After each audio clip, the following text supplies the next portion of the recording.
The awakening storm. The galaxy had grown comfortable with its hierarchy. For 3 centuries, the Galactic Federation ruled with an iron fist wrapped in diplomatic silk. Humans occupied the bottom rung of this cosmic ladder, viewed as barely evolved, primates who had stumbled into space travel through sheer luck rather than intelligence. The Federation's Grand Council chambers on Nexus Prime buzzed with the usual mixture of arrogance and boredom. Representatives from dozens of species lounged in their crystalline seats, discussing trade routes and territorial disputes with the casual indifference of gods dividing up a playground. Speaker Thys, a towering reptilian with scales that gleamed like polished obsidian, commanded attention with his deep, resonant voice. "The human colonies on the outer rim have gone silent," he announced, his forked tongue flickering with what might have been amusement. 3 systems, completely dark. No distress signals, no explanations. A ripple of disinterested murmurs swept through the chamber. The Calthene delegate, a creature resembling a cross between a jellyfish and a supercomputer, pulsed with bioluminescent patterns that translated to mild curiosity. Natural disasters, perhaps? Humans are notorious for poor planetary management. Laughter echoed through the vast space. The idea that humanity might face difficulties was a source of entertainment rather than concern. After all, what could the primitive humans possibly contribute to galactic civilization beyond cheap labor and raw materials? Admiral Corax of the mighty Vextar Empire leaned forward in his seat, his forearms gesturing dismissively. The Vextar were warriors by nature, their purple skin marked with ritual scars that told stories of conquest. "Let them disappear," he growled. "One less species cluttering up the trade lanes. Their worlds can be redistributed to more capable hands." The vote was unanimous. The human colonies would be written off as failed experiments, their territories marked for eventual redistribution. No rescue missions would be launched. No investigations would be conducted. Humanity's cries for help, if any existed, would fall on deaf ears. 3 parsecs away from this casual dismissal of an entire species' suffering, something stirred in the darkness between stars. The Silent Reaper had been waiting, watching, learning. For months it had observed Federation patrol routes, studied their defensive strategies and cataloged their weaknesses with the patience of a predator sizing up its prey. Captain Sarah Chen stood on the bridge of her vessel, her reflection ghost-like in the reinforced viewports that showed nothing but the cold emptiness of space. Once, she had been a colony defender, proud to serve humanity's expansion into the cosmos. Now she was something else entirely. A weapon, forged in the fires of betrayal and tempered by loss. The Silent Reaper was unlike any ship the galaxy had ever seen. Its hull seemed to absorb light rather than reflect it, making it nearly invisible against the starfield.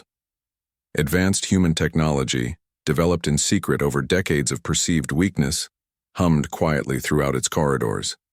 The ship's AI, a collaboration between humanity's finest minds and quantum computing systems that bordered on the miraculous processed information at speeds that would have made Federation supercomputers seem like pocket calculators.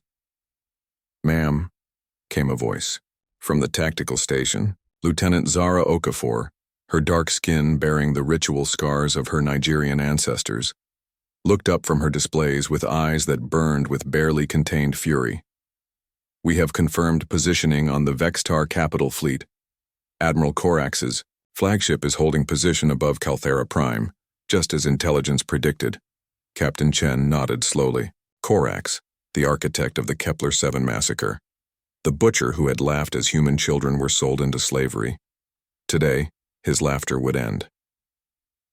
"Dr. Webb," Chen called to the ship's chief scientist, a thin man whose brilliant mind had been overlooked by the Federation for decades simply because he carried human DNA. "Status on the quantum disruption array?"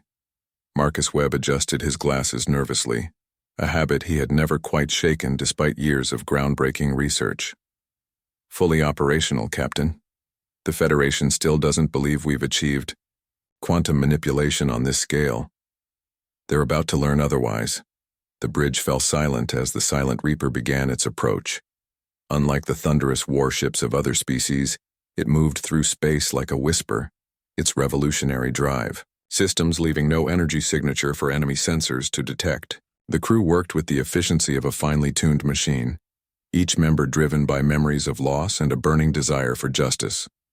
Calthera Prime hung before them like a jewel, its 3 moons crowned with orbital defense platforms that had never been breached in 500 years of conflict. The Vextar homeworld was a fortress, protected by enough firepower to reduce entire star systems to cosmic dust. Admiral Corax's fleet of 200 warships patrolled the system, with the lazy confidence of an apex predator in familiar territory. They never saw the silent Reaper coming. The attack began not with weapons fire or torpedo salvos, but with something far more elegant and terrifying. Dr. Webb's quantum disruption array reached out across space with invisible fingers, touching the molecular bonds that held the Vextar ships together. What happened next defied everything the galaxy thought it knew about physics and warfare. The flagship of Admiral Corax simply came apart. Not in an explosion or a burst of flame, but in a cascade of dissolution that spread from bow to stern like a wave of entropy made visible. Metal became dust, energy became chaos, and one of the galaxy's most feared military commanders became a brief scream on the communication channels before silence claimed him forever. The rest of the Vextar fleet watched in horror as their supposedly invincible vessels began to experience the same fate. Some tried to flee, their captains suddenly understanding that they faced something beyond their comprehension.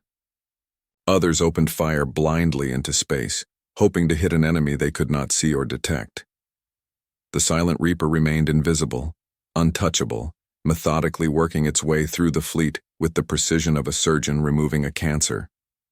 Each ship that dissolved sent cascading waves of panic through the survivors, who found themselves facing an opponent that existed outside their understanding of reality.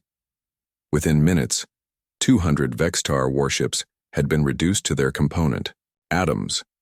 The orbital defense platforms of Calthera Prime, automated systems designed to respond to conventional threats, fired uselessly into empty space.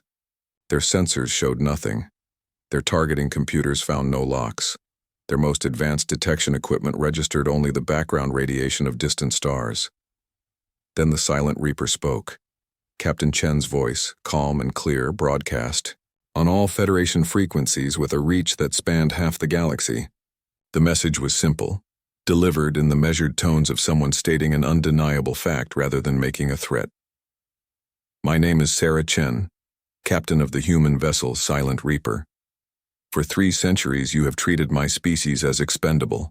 You have enslaved our children, stolen our worlds, and dismissed our pleas for justice with laughter. Today you learn the cost of that mistake.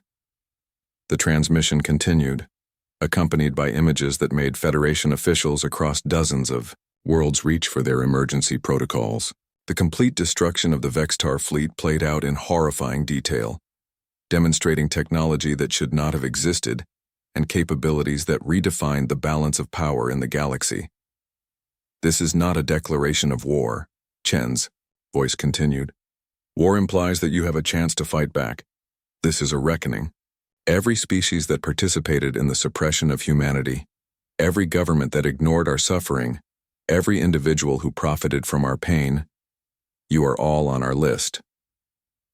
The message ended with coordinates and a timestamp. The next target had been chosen, and the Silent Reaper was already moving to fulfill its promise. Across the galaxy, panic spread faster than the speed of light as the news reached every inhabited system. The humans, dismissed for so long as primitive and weak, had revealed themselves to be something far more dangerous than anyone had imagined. They had been watching, learning, and preparing, while their enemies grew complacent with superiority.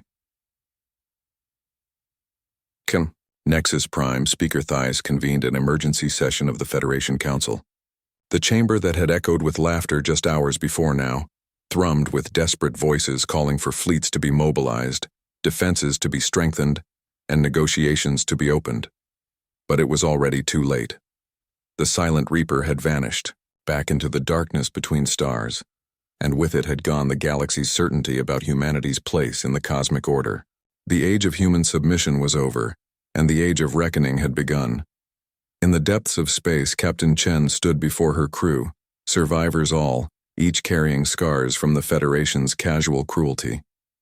They looked to her not just as a commander, but as the embodiment of their species' will to survive and prevail against impossible odds. "Set course for the Althean Consortium," she ordered, her voice carrying the weight of humanity's righteous anger. It's time they remembered what happens when you mistake human patience for human weakness. The Silent Reaper turned toward its next target, carrying with it the hopes and fury of a species that had been underestimated for the last time.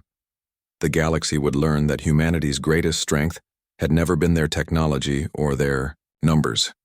It was their refusal to give up no matter how dark the odds became. Behind them, the radioactive dust that had once been Calthara Prime's defenders drifted through space like cosmic snow, a monument to the folly of those who believed that might always made right. The message was clear. Humanity had returned to claim its place among the stars, and they would not be denied again. The reckoning unleashed, the Althean Consortium had built their empire on the bones of human dreams. For 2 centuries they had operated the galaxy's largest slave markets, specializing in what they called exotic labor, a euphemism for the systematic exploitation of species deemed inferior by Federation standards. Humans had been their most profitable commodity, prized for their adaptability and broken spirits. High Trader Vexthan stood in his crystalline tower overlooking the capital city of Prophetess, watching cargo ships ferry their human inventory between processing centers and auction houses. The Althean leader's tentacled form rippled with satisfaction as he reviewed the day's profits.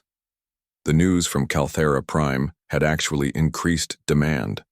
Wealthy collectors were panic-buying human specimens before this mysterious Silent Reaper could somehow interfere with the supply chain.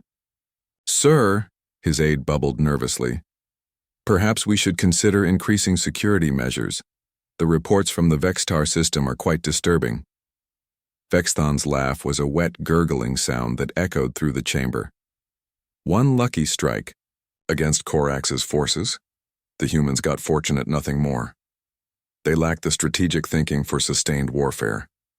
Besides, our defensive grid has been upgraded with Calthene shield technology. Nothing can penetrate it. 3 levels below the tower, in the holding pens that stretched for kilometers beneath the city, Dr. Elena Vasquez pressed her face against the energy barrier that confined her cell. Once, she had been Earth's leading expert in quantum mechanics. Now, she was simply Specimen 47391, awaiting purchase by whatever buyer found her scientific knowledge useful enough to justify the cost. Around her, thousands of other humans existed in similar conditions. Engineers who had built starships, teachers who had educated children, artists who had painted beauty into existence, all reduced to inventory in the consortium's vast catalog of suffering. Elena had heard the whispers spreading through the holding areas. Somehow, impossibly, the news of Calthara Prime's destruction had reached even this nightmare place. The guards had grown nervous, their usual casual cruelty replaced by something approaching wariness. For the first time in years, Elena allowed herself to feel something she had thought lost forever: hope. The Silent Reaper materialized at the edge of the Althean system like a ghost stepping out of the void. Captain Chen stood on her bridge, surrounded by displays showing the enemy's positions and defenses. The consortium had indeed strengthened its security since the Vextar incident, but they were still thinking in terms of conventional warfare. "Tactical assessment, Lieutenant Okafor," Chen ordered. Zara's fingers danced across her controls, her expression grim as the data flowed across her screens. 12 orbital defense platforms, each mounting enough firepower to glass a continent. The Calthene shield matrix is impressive.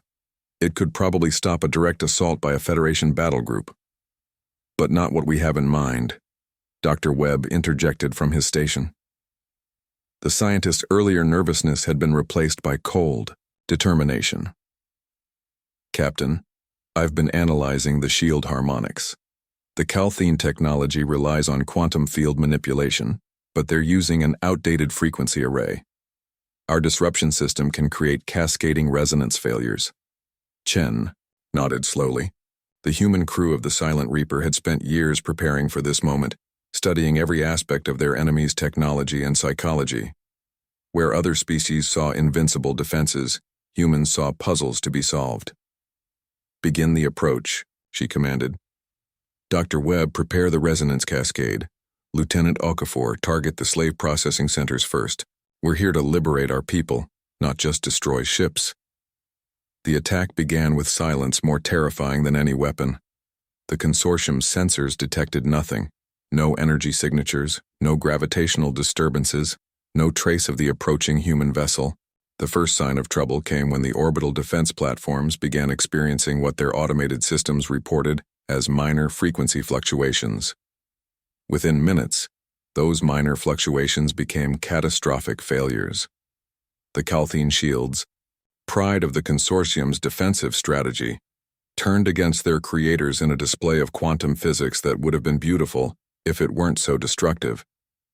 Energy fields designed to deflect attacks instead began amplifying them, creating feedback loops that tore through the platform's superstructure like paper. High Trader Vex then watched in horror as his supposedly impregnable defenses collapsed around him. "How is this possible?" He screamed at his tactical staff. "Find them! Destroy them!" But there was nothing to find. The Silent Reaper existed in a state of quantum flux that rendered it effectively invisible to conventional sensors. Human ingenuity, dismissed for centuries as primitive tinkering, had achieved what the galaxy's greatest minds considered impossible. The liberation of the slave compounds began with precision strikes that neutralized the guards while leaving the prisoners unharmed. Energy barriers that had confined thousands of humans simply winked out of existence as the Silent Reaper's systems reached through space to touch the very atoms that powered them. In her cell, Dr. Vasquez felt the barrier disappear and stepped forward tentatively. Around her, other prisoners were emerging from their confinement, faces filled with disbelief and dawning joy. A voice echoed through the compound's communication system, human, strong, and undeniably real. "This is Captain Sarah Chen of the Yao, human vessel Silent Reaper. All human prisoners are to report to designated transport areas immediately. Your nightmare is over. Your people have come for you." The evacuation proceeded with military efficiency. Transport pods, launched from the still invisible Warship, appeared throughout the compound complex to ferry the liberated humans to safety. Those too weak to walk were carried by their stronger compatriots, while others helped organize the exodus, with the natural human talent for cooperation under pressure. But Captain Chen was not finished with the consortium. As the last transport pod cleared the compound, she opened communications with High Trader Vexthan's command center. "You built an empire on human suffering." Her voice cut through the static like a blade. "You sold our children and called it commerce. You broke our families and called it business. Today, your business is closed permanently." What followed was not destruction but transformation. The Silent Reaper's quantum systems reached into the very heart of Prophetess, touching every molecule of the slave markets and processing centers. But instead of dissolving them into atomic dust, the ship did something far more elegant. It converted them. The auction houses became hospitals. The holding pens became schools. The processing centers became research facilities dedicated to healing rather than exploitation. In a matter of hours, the infrastructure of the galaxy's largest slave trade had been transformed into institutions of learning and recovery. High Trader Vexthan found himself standing in what had been his private torture chamber, now converted into a library filled with human literature and scientific texts. The message was clear. Where the consortium had sought to break human spirits, humanity would instead build knowledge and hope. "This is impossible," he whispered, his tentacles writhing in confusion and fear. "We are the consortium. We have ruled trade for centuries." "You ruled through fear and cruelty," came Captain Chen's voice from speakers throughout the city. "But you never understood the one thing that makes humans truly dangerous. We never forget those who helped us, and we never forgive those who hurt us. Your rule is over." The transformation spread beyond Prophetess to every consortium world. Slave markets across dozens of systems found their operations converted into centers of education and healing.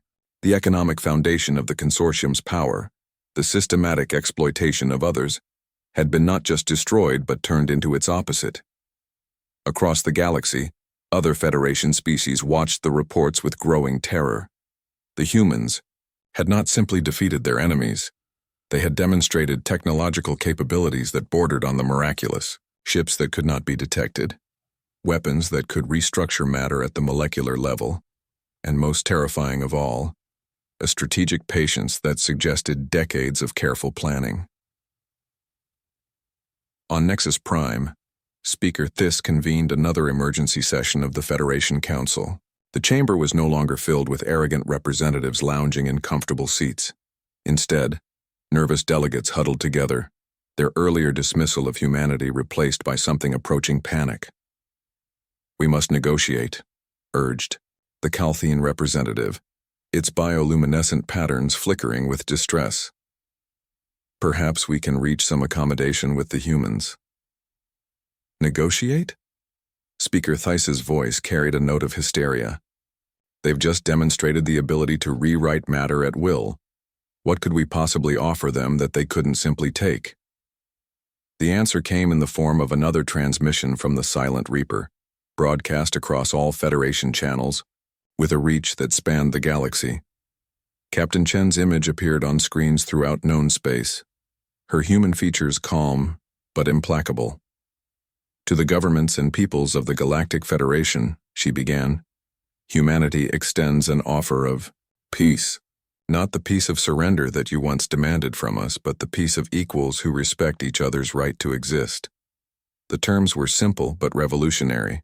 Human colonies would be restored to full independence. All enslaved humans would be freed and repatriated.